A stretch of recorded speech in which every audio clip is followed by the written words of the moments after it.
Deuce by Kieran Marsden. Most kids rush home when the school bell goes at the end of the day. But not us. We stayed behind. And what could compel two teenage boys to stay behind at school? It was the tennis courts. The school's groundsman would put them up in April as the days got longer and warmer. For many, the starting point of the year is spring, when summer whispers it's coming, when the daffodils begin to bloom. Everyone has their own metric for this. The calendar will tell you it's the last day of winter on the 19th of March, my birthday as it happens. Well, when them nets went up on them grey concrete yards, something came alive inside of me. It was kind of the first day of the year. It signified summer is coming. And for me, from that moment, the sky always seemed more blue, the air felt richer, and the grass was greener. Funny enough, it wasn't like that for most. The football lads would cry and moan about it.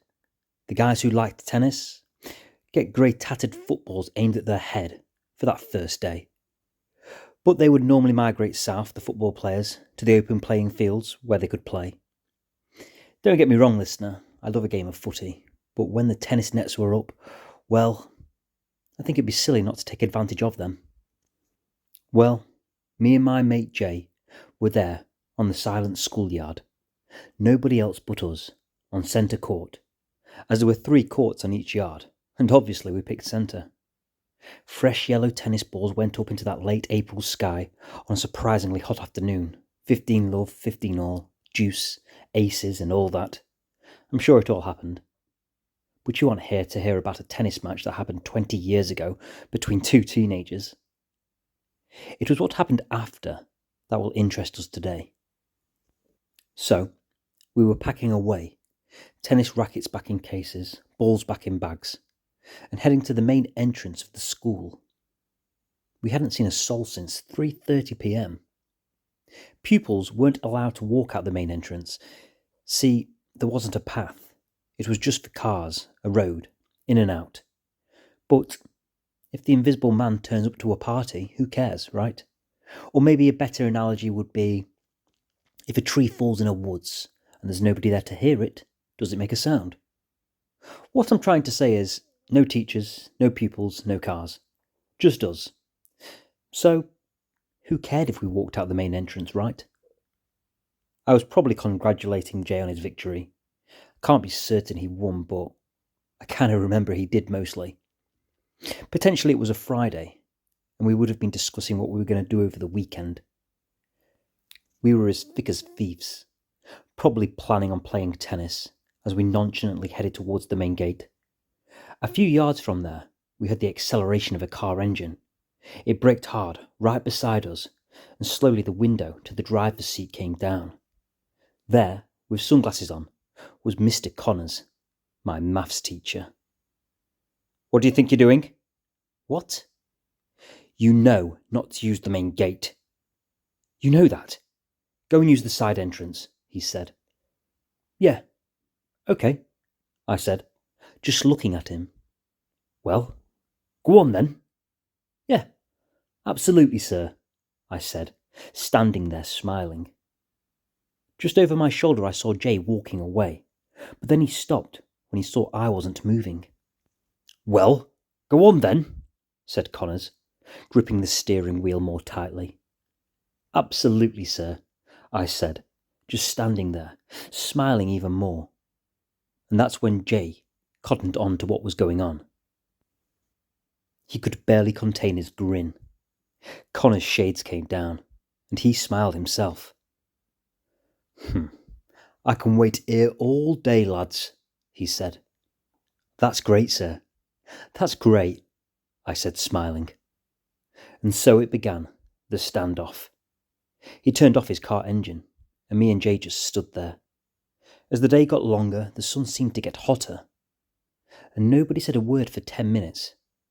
And I think Connors blinked first. "Really, lads? You're wasting your own time," he said. "Okay, sir," I said. The truth was, I was loving it. Me and Connors didn't get on. I was a cocky kid. And I'm not going to lie, but there was something particularly I enjoyed about winding Connors up. For some reasons I don't understand to this day, he had always entertained our nonsense. Most teachers just looked at us like we were idiots and would just try to minimise the interactions with us, but not Connors. Connors would try to win the point. In class he would engage in the argument, the wisecracking. He wanted to win too. Maybe there was something deeper going on. Maybe he actually cared about us. He wanted to make us see the light, the errors in our way. So he would engage with us rather than seeing us as just pests. He saw our potential. But this is only possible to imagine when you really step back from the situation and have an advantage of 20 years of context. Back then, he was a nightmare, and one I loved winding up. For every minute that went by, I loved it. Knowing I was eating away into his Friday night, knowing I was taking away his time.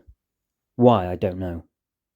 Except maybe for the fact that he wanted to take me on, and I was never going to lose this battle. I think an hour passed, when me and Jay decided to take a seat by the tree that was close by. And that's when his window went up, his engine started, and he drove off, through the gates, to finally begin his weekend. Me and Jay was howling. Many listening to this would wonder, why would you get enjoyment out of that? Well, I don't have the answer for you. Just know that we did. Jay got up and headed to walk out the main entrance. Wait, I said. What's up? He asked. You know what would be funny? If now we just head out the side entrance like we should have, I said. Yes, he said. So that's what we did. Walked back through the school and out the side entrance, like we should have done an hour ago. I remember coming into school on Monday, sitting in form bright and early, and Mr. Connors coming into our class with 2 pieces of white paper in his hand, planting them on the table in front of us with a smile. They were detention forms, notifying us to stay an hour after school tomorrow night. Quite an ironic kind of punishment, thinking about it now.